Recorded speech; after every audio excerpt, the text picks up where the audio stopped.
Hello, everybody. Welcome. My name is Brianna Amingwa. I'm here with you with the Black AF and STEM group. I'll give you just a second to join in. If you are already here and watching, props to you. You're on time.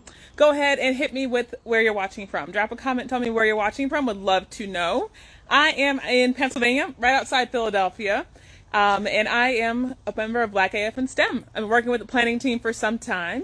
Let me know where you're watching from. I see folks are joining. Naturally Wild, my friend Deja is here. If you watched her and Sheridan and Danielle this afternoon, they did a great program on bird apps to tell you all about which apps to use to identify birds. And today I want to talk to you about how to attract the birds to your yard, right? But so the whole theme of the day is hashtag birds on my block. So let me know what birds you're seeing on your block, right? I see Raleigh, North Carolina, SoCal, wonderful, opposite side of the whole country from me. And Michigan, I'm from Michigan originally, nice to see you, Annie. Oklahoma City, Portland, Oregon, a campground in Georgia. I see you, outdoorsy Black women. Thank you for coming tonight. We're talking about some ways to attract birds to your block, right? And not even just your block, but also your backyard, your patio, whatever it is, because everybody doesn't have a whole backyard. I'm here with you in my backyard. I am biased in saying that I love it and it's fabulous. But there is enough room for birds in everybody's backyard or outdoor space or wherever. I see folks from Bangladesh, from Philadelphia, from Satellite Beach. It's great to see you all with us here today. I'll tell you a little bit about myself to start. My name is Brianna. I live right here in the Philadelphia area and I work in environmental education. So I'm an education program supervisor. And what I do basically is get kids outside in nature and help to kind of foster and grow those connections folks have, right? A lot of my job is working with students in the Philly area and getting them outside, planning field trips, and scheduling thousands and thousands of programs, leading hikes for people, doing all kinds of stuff, and working to connect people with nature. That's kind of my main passion, and I'm getting a little shadow here. There we go. Hey, that'll work. Good view of the backyard. Good view of myself. All right. Yes, native plants I see folks talking about. I'd love to see that. And Deja mentioned the international presence, right? I love seeing people from all over the world. With Black Birders Week, we have been so excited to have a campaign that reaches literally across the entire globe. We've had folks from all around the country, all around the globe, working with us and engaging, talking about birds and how to support them. So we're going to go ahead and jump in. I've got the shadow of my house there. Hey, this is much better. Okay, so the first thing I want to tell you a little bit about is how to get birds to come to your outdoor space, right? No matter what your outdoor space is, you can attract birds there, right? It's all about creating a nice, safe, and welcoming environment for them. And I've got a few notes here that I want to share with you real quick too. But we're going to go with some ways to see even more birds, right? And some of them are easy, some of them make a little more work. And I want to show you examples of how I'm doing that in my backyard and how you can easily do it as well, okay? So to start, go ahead and drop me a note. What are you seeing in your backyard lately? What are the birds on your block today, yesterday, over the weekend? What'd you peep? And if you don't even know the names, that's fine. You can even just tell me what it looked like. Okay, let me know what birds are in your block. The one I saw this morning was a little family of wrens. They were like hopping around, feeding each other over in my garden. And it was pretty nice. So tell me, what are you seeing on your block? All right, red cardinals, lovely. I love seeing cardinals. A western tanager, that'd be a life bird for me. I've never seen one of those. Bluebirds and cardinals, great blue herons, Canada geese, an eastern towhee. Sheridan, I love that. Song sparrows, I had one of those just today too. Awesome. So the things I want to talk to you about is water, food, and shelter. Okay, water, food, and shelter. Let's take a little trip up to my little hill here. I'm going to rock across the patio. Some folks have got rock pigeons and sparrows, a common grackle, a mourning dove, a house finch, brown-headed cowbirds, gray catbirds. So I'm going up the little hill at my house here, and I want to talk to you about adding a water source, right? Having water is huge for birds. The biggest reason why is that birds actually need it, not just for drinking, but also for the maintenance of their feathers. Right? Think about it. If you're living outside 24/7, you're going to have to think about mites, dust, sun exposure. And birds keeping water on their feathers and cleaning them periodically is going to help them to stay dry and help their feathers to fly well. Right? So there's a lot of ways you can do water. You can do a basic and have a little bird bath, unheated. You want to have 1 to 3 inches of water. That's best for birds like small songbirds because they can get in without fear of getting too wet or drowning and wash their feathers and stay clean, right? On top of that, oh, good point here. Somebody mentioned water attracts more than feeders. I will tell you the truth. I'm a big bird nerd. I actually don't have a single bird feeder in my backyard. All I have is water source and some plants that I'll tell you about. And I get so many birds off that alone. So if you don't want to worry about the expense of feeders or the maintenance of feeders, water is a great thing to have. Question I saw was, will the water attract snakes? Depends on your area of the country. I'm in Pennsylvania. There's not really any venomous snakes in this area.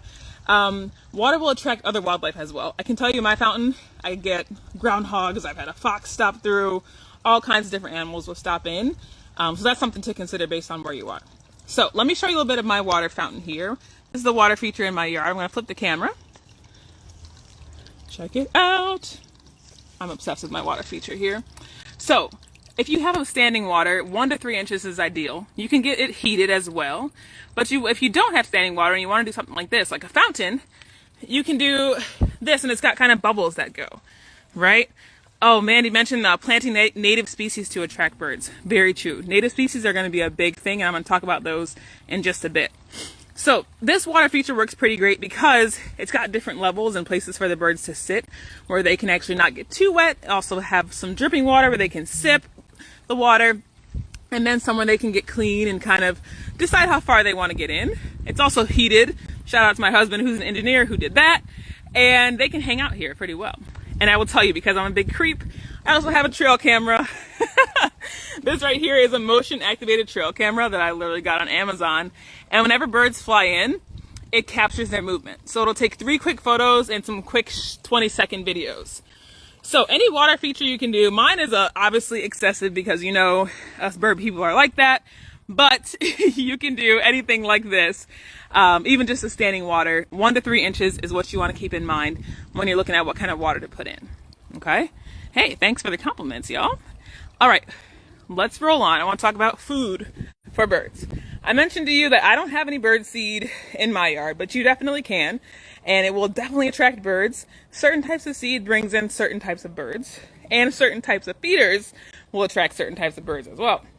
If you're looking for kind of just a general, easily, accommodating feeder, you can do a feeder that has like black sunflower seeds in it, right? One that's it has that tube shape.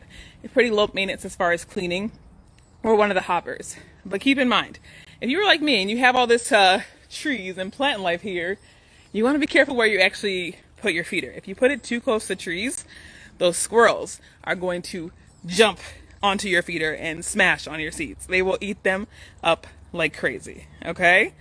Yes, Joe, me and my husband did build this. Mostly him. I kind of had a little bit of the ideas, but he was the heavy lifting and engineering. So keep in mind that where you hang your feeder is really important. If you can't get around it and your trees or your, balconies are not going to allow you to put it far enough away from those things, try to get a feeder that has a baffle on it where the squirrels will kind of jump on and they'll close and lock, and only animals that are really lightweight like birds can actually access the seeds. Okay, so consider that. Oh, there's my squirrel right there running over the power line. I was like, oh, who's coming in here? All right, so consider that different types of seeds attract different types of birds, right? You've got birds that have, really strong cone-shaped beaks like goldfinches. They can crack some pretty good-sized seeds. Another one that you could do is like Niger seeds, a little smaller and thinner. Yes, ravenous squirrels. I know what you guys are talking about. Okay, that's one of the reasons why I don't have any feeders and I have water. But even the squirrels can enjoy the water. I've had little field mice that come and enjoy the water. I even last week had a hummingbird stop in and enjoy some water. So I'm here to promote water. Okay, Caterpillar01 asked what's my favorite bird. My favorite bird of all time is the yellow warbler. Okay, I don't know if you've seen it before, people. Bright, striking yellow bird, the male, with kind of streaking across the chest. And I absolutely love those birds. And when they sing, they say, sweet, sweet, sweet, I'm so sweet. That's what we call the phonetic. So what its call sounds like. Those are the words that the call sounds like. Any ravens come around. I haven't recorded any ravens so far, but I do have, I call them my crow friends, some crows that stop in and they'll go to the fountain. Sorry, a little bit disorienting. And they'll actually come and clean their food there. They'll bring like a mouthful of food and come and dip it in the water, and then they'll eat it. I have not looked up why that's exactly happening, but something to think about. Another reason to have water. Okay, I'm going back up because I had some questions here. Somebody else said hummingbirds love their fountain too. Exactly. All right, so we're talking about food, and I'm going to go down the other side of my yard here. Another good thing to have, even if you want to go real basic, is just piles of sticks. If you have sticks that fall off your trees, you can just pile them up. And this is our little wood shed here for our fire pit. But we get a lot of animals that just make, hide in here, have shelter, places to hide. I've got a little pit over there where I, put scraps and things and other plants that I want. And then this is my garden. It's very puny right now, so don't look too closely. I'm going to flip you back around. Yeah, feel free to drop any questions you guys have as we're going too. So you can have a tube feeder with seeds. You can also have a cage feeder that has something called suet, which is like kind of dried up lard with seed mixed into it. And you will attract woodpeckers with suet. Also some wrens sometimes, and like nuthatches, other birds like that. Okay. On top of that, you can also do a hummingbird feeder. All right. Hummingbird feeders are great because they can attract hummingbirds. However, know that hummingbirds can be a little picky, and sometimes it takes them a couple years to get familiar with your feeder. Okay, right? If you have a hummingbird feeder, my tip for you is to hang it near some bushes, right? Somewhere that hummingbirds can hide, step out and drink a little bit, and then go back in and hide. Okay? On top of that, if you see one hummingbird that comes to your feeder, they'll usually come back. That's the good news about hummingbirds. So, year after year, you'll see those same birds, and you might get more and more and more, but be dedicated to it at first, and then they'll start to stay and stick around. Okay. So we talked about food in terms of seed, but the even easier way to provide food is to plant native plants. All right. I heard somebody just mention that they got columbine plants to bring in the hummingbirds. You have led into my point exactly. So columbine is like a red tubular shaped flower. It's native to where I live in quite a bit of the country. And you can plant that and it'll attract hummingbirds as well instead of doing sugar water. The one note I have for you about feeders that I want to mention too, though, is you got to keep them clean. Even a water source, they've got to be cleaned. And you can just use like a vinegar solution to do that. It's not too hard at all. A little mix of vinegar and water. Scrub it down every once in a while, at least, every week or every 2 weeks, so that you're not spreading diseases to the birds, right? You want to be helpful, not hurtful. So you can do seeds, but I recommend plants, right? I'm trying to give you the low maintenance strategy here. If you don't want to worry about filling feeders, plant some native plants. If you don't have a huge space, get a pot and plant some native plants there too. I know people are like, okay, well, how am I going to know what to actually plant in this garden? I have a site for you. All right, write this down. I'm going to sit so you can see my plant friends here. And I'll show you a little bit more of those in a minute. So there is a website that the National Wildlife Federation has. Okay, it's called the Native Plant Finder. All you have to do is put in your zip code, and then it will tell you what plants are native to your area. Sometimes it even gives you a source of where to buy those plants too. It even lists for each plant how many different animals in your area will utilize that plant, right? So how many species of butterflies, moths, bugs would actually use that plant. So you can go right on their page, nwf.org. Oh, hey, Sheridan dropped one too. thenativeplantfinder.com.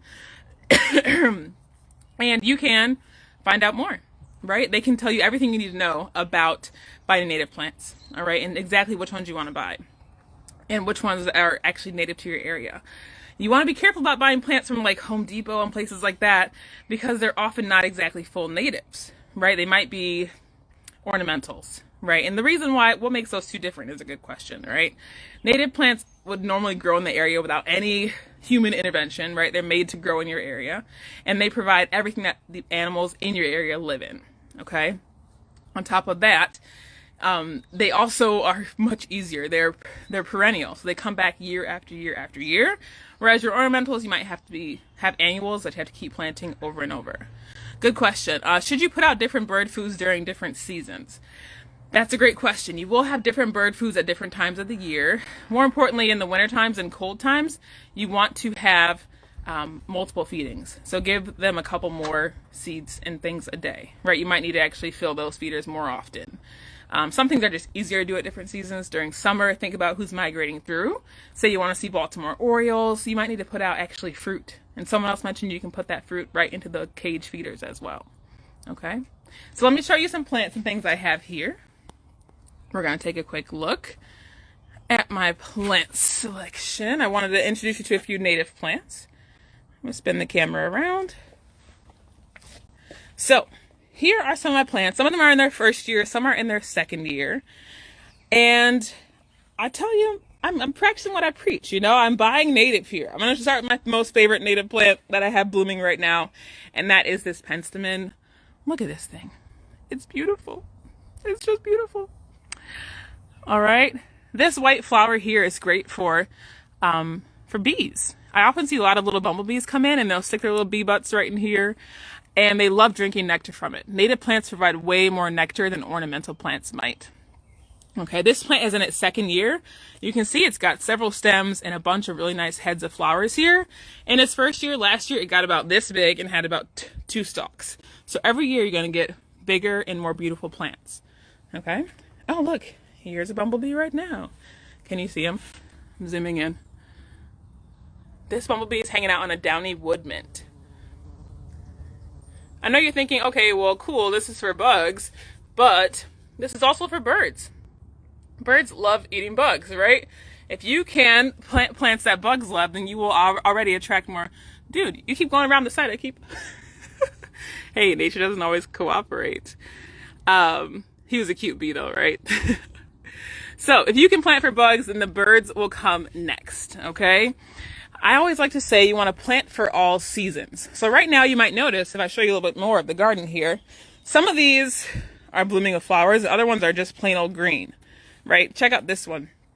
Blooming, beautiful. The wood mints are going too. But ones like this aster over here won't even bloom until late fall. All right, mid to late fall. The thoroughwort that I have here will be in really like the heat of the summer. That won't bloom. The comb flower, it's in its first year. Look how cute she's going to be. She's a little petite right now, but you know, it's going to be great. Will bloom a little bit later too.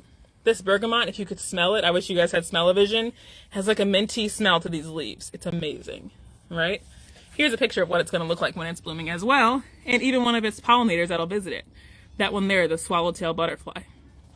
So plant for all the seasons. Pick plants that'll bloom at different times all throughout the year, all right? We also want to plant for all... Oh, the bumblebee is back. I'm going to follow him. So before we moved in, this lady planted these bushes, and they are beautiful, so I kept them even though they aren't native. Don't tell. Hey, you're cooperating so well. I hope you guys can even hear it buzzing.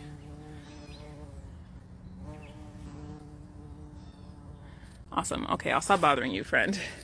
Anyways, plant for all the seasons, plant plants that'll bloom at different times, and then plant for all the life cycles. So for example, you've got your milkweed here. I don't know if you're familiar with milkweed. This is a butterfly milkweed. Really cool plant when it blooms. This one's in its very first year.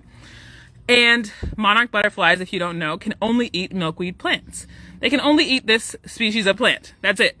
So if there's no milkweed, then we're not going to have a lot of monarchs. However, the problem is, people plant milkweed and think that they can save all the monarchs, but that's actually not going to cut it, okay? If we have milkweed, then the caterpillars can definitely eat the leaves and grow. However, the caterpillars are going to become butterflies, and then they are not going to eat leaves anymore. They're going to drink nectar. So we need to plant for different life cycles as well. So right now, I've got my butterfly milkweeds in for the caterpillars. I'm hoping some butterflies come in and lay their eggs. But as those caterpillars mature and turn to butterflies, I'm going to have to provide plants that move with nectar, that have nectar, okay? And you are going to need to have a little variety for that. That's why I have things like my aster that's got beautiful purple blooms that will bloom right when the monarchs are ready to take off to Mexico, to where they're headed, okay? Deja mentioned that that bee is moving fast. He must not be finding what he wanted in that non-native. Exactly. We need to have plants that provide a ton of nectar. Look at the size of these tubes in here. This shaped flower is also great for hummingbirds as well. So you're planting for all the seasons by planting plants that bloom at different times. You're planting for all of the life stages with plants that can support different life stages of that actual creatures. And then you're planting for all of the species, right? A plant that attracts both a hummingbird and a bee and ants and everything else, right? Here's a couple more I wanted to show you. Yes, Joe mentioned Joe Pye weed and ironweed are great for butterflies. You are exactly right. Those really colorful blooms, ones that have kind of that really circular, nice shape where a butterfly can actually sit and land with its wings on. I've got like purple cone flowers that are gonna come up. Think about the shape too when you're planting for different animals. So this bush, non-native as well, as you can see, but I peppered in the natives throughout. So I started out with 3 of these plants, and these are I call them my rude Beckies. Anybody know this one? This is this is my rude Beckies. These are black-eyed Susans, and their Latin name is Rudbeckia, and they tend to take off wherever they're planted. They grow really easily. So last year I planted 3. This one, that one, and then one more that was down there that didn't come back. And I was gonna go buy more because I was like, oh, only 2 came back. But now I notice, if you look at all these little sprouts, these are all little baby black-eyed Susans. Okay? Check it out. That's the great thing about native plants, is that they come back year after year, and they come back bigger and better and with more of their little babies than before. So you're actually getting a pretty low maintenance thing going. Okay, I have to just come back, you guys, because the bee is back. He's like, I'm trying to get on this live. Get at me. I hope you can even hear his buzzing.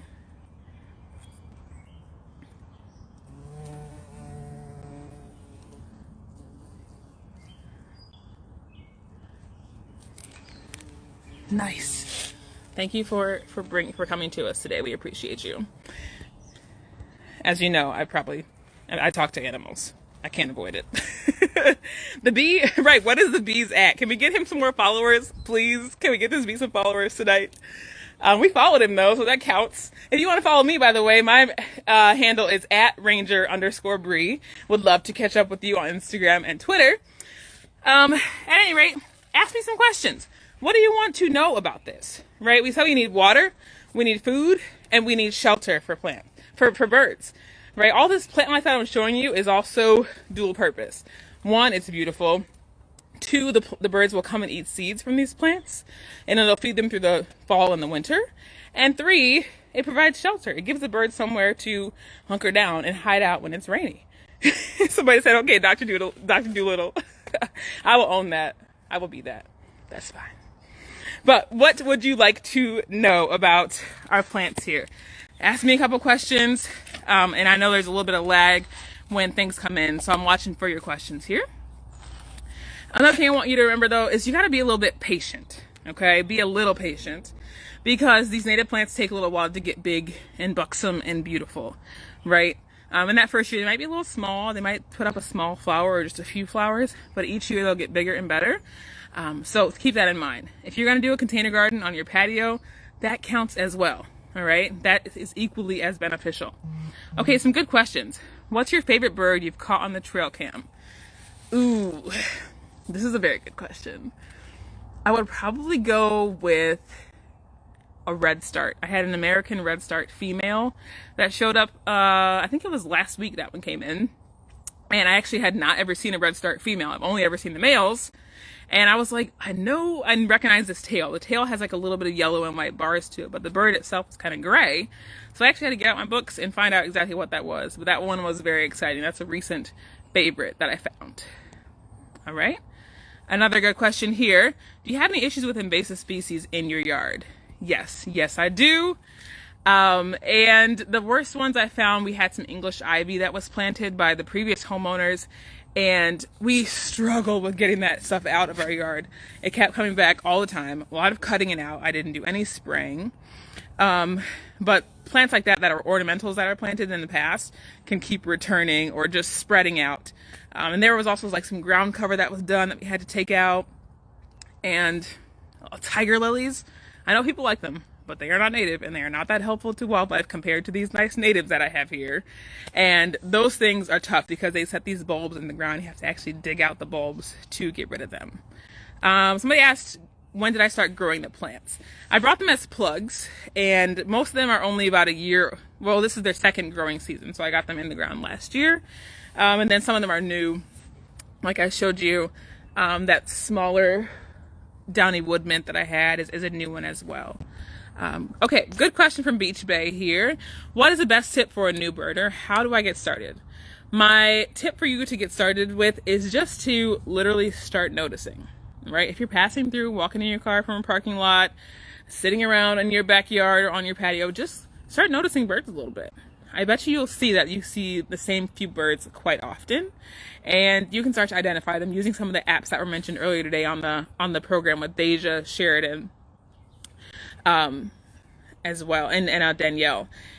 Apps like Merlin, you can even look up the bird like by color or by, the size and identify it. But just start noticing birds. The more you look, the more you will see, is my pretty lame motto, but it's true.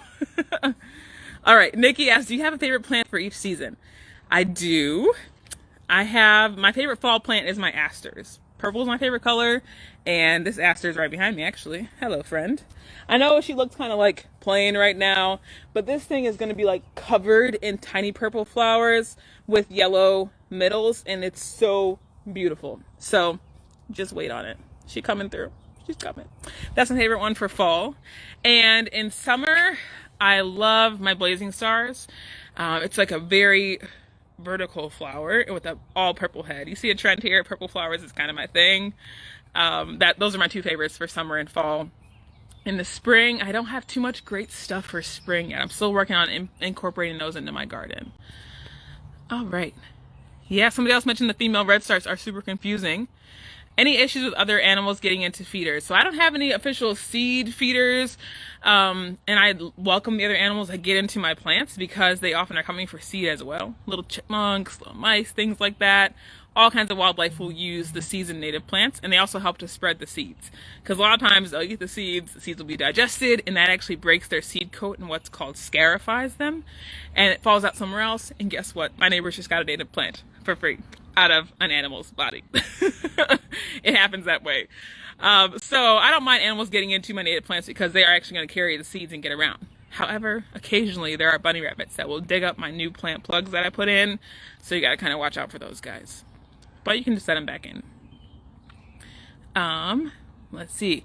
Yeah, another good thing. If you live somewhere that has bears, that's a challenge. It would be really cool. I'm a little bit jealous, a little bit scared. I'm from Michigan, lower Michigan in the southeast in the Detroit area, and now I live outside Philadelphia, so we don't have any bears around here. But if you have got bears in your area, you might want to consider doing something like a smaller feeder with a smaller water source in the native plants. Those won't necessarily attract bears compared to having tons of bird seed out. That is probably going to attract bears to your area. Water is a great, great option. All right, I'm checking out your questions here. Sorry, I've been chattering for a while. I got no water. Should have planned better. What can you say? All right. Thanks, Joseph, for dropping that link to the other program. Thanks for the comment on my yard. What would you suggest as a way to start researching native plants in your region and start your own garden? I would definitely say check out the National Wildlife Federation. They've got what's called the Native Plant Finder. You can just put in your zip code, and then they will provide a list of plants that are native to your area.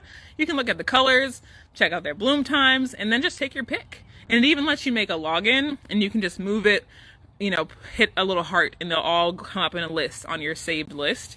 And that's a good place to start. And then find a nursery in your area that's a native plant nursery, not just any kind of regular old place. Pick a native plant nursery, and you can get more advice there as well. And start small, okay? I have quite a bit of space in my yard, but I started with a small little chunk just to see how it would work. And that is not a bad thing at all. Pick a couple plants, one that blooms in summer, one that blooms in fall, one that blooms in spring, and do that first.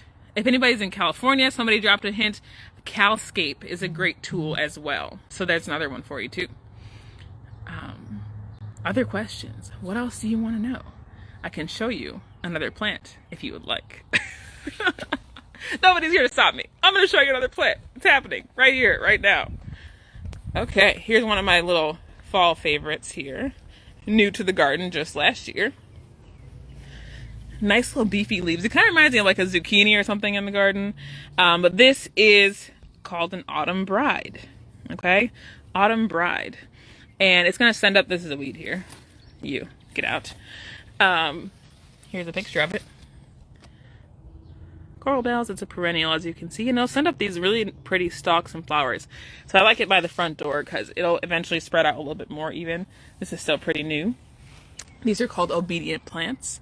Another purple flower as well. That'll get pretty tall. And this is my row of mountain mints. They're very fragrant. I love it. When you walk by my front door, it smells minty. Virginia mountain mints. And right now, you know, they look a little basic. But in this little head right here is going to be beautiful white flowers all over the place. Trust me. Just wait on it. All right, Danielle dropped a link. Well, dropped a note here that the Audubon Society has a website resource where you can find places to buy native plants by zip code. So Audubon website is a good place to find the native plant directories that someone asked about. And then the National Wildlife Federation Native Plant Finder is a good one to decide exactly what plants you want to have. So try to do a little bit of research first, get a little tentative list, take some photos of your yard and see where's the sunlight and where is the shade. Because some native plants like shady areas and some of them like sunny areas. And you want to kind of pick for what's going to grow the best. And tell the folks at the native plant store that. What kind of space you have, what kind of sunlight you have, and you'll be way more guaranteed to have success. All right. I'm checking for more questions. We're almost wrapping up. Moni B, I need your services in my yard. Hey, you know, I'll try to make it out to you. And if you do nothing else, I can recommend, you can even do some lazy person stuff. Just avoid some things, right? Avoid trying to put pesticides in your yard, right? Pick things that are going to be low maintenance, right? The less pesticides, the better. We don't want to hurt the insects. If you kill off the bugs in your yard, you will not see so many birds. Simple as that. So do what you can to try to keep the whole ecosystem. Create a backyard ecosystem where you have all kinds of diverse species living there, thriving off of each other, right? I'm checking out your last questions here. Give me just a sec to look through. Awesome. Yeah, Doug Talmy has some awesome stuff, great books on it. He is the person who kind of gave a lot of information to the National Wildlife Federation for them to post on their site. I'm getting them some free promo right now. That's what I started with, and it worked great. And even if you have, did you already talk about your favorite yard birds? Favorite yard birds, I have some crows. I'm really trying to make friends with these crows. I know that sounds crazy, but I really want to be friends with these crows. They come in and they wash their food off in my little fountain over there, which is a new thing that I found out that crows do. Did not know about that. And I also love the tufted titmouse. I have some little tufted titmice that come through and they say, Peter, Peter, Peter.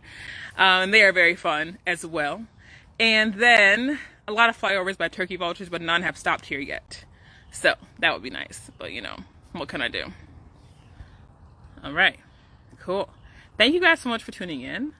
Tomorrow, we have more programming all week long. It's Blackbirders Week. It's hype. It's excellent. Just be there, right? Just plan on having your phone or computer next to you all week, even more than you usually do. So you can tune in and absorb this content, learn more about these Black conservationists that are out here doing the work, sharing their message, and helping wildlife in so many different ways.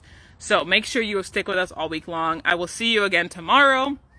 I'll be on the talk with Dr. Tiffany White over on Facebook through Zeta Phi Beta, and I will be joining you there. She's doing a really good program on barn owls, and she has a live barn owl to show you, so it's going to be worth it. Okay? All right. Thanks, everybody. It is great to see you. I will save this live as well. If you want to share this information with anybody, I will save this live. Share it and shout me out to save that, and I will make it available on our IGTV here. Nice to see you. Happy Blackbirders Week. Hashtag birds on my block. Tell me what else you're seeing. Hit me up on Instagram or Facebook. Well, not Facebook, but Instagram or Twitter at Ranger_Bree. Would love to see you there. All right. I'm going to find the end button and I'm going to end this program very shortly. This is my first live. We're making it work. Thanks, everybody. Hit me up, follow me, ask me more questions. If you need to, you can DM me your questions about native plants and how to bring birds to your block. Have a good night. Bye.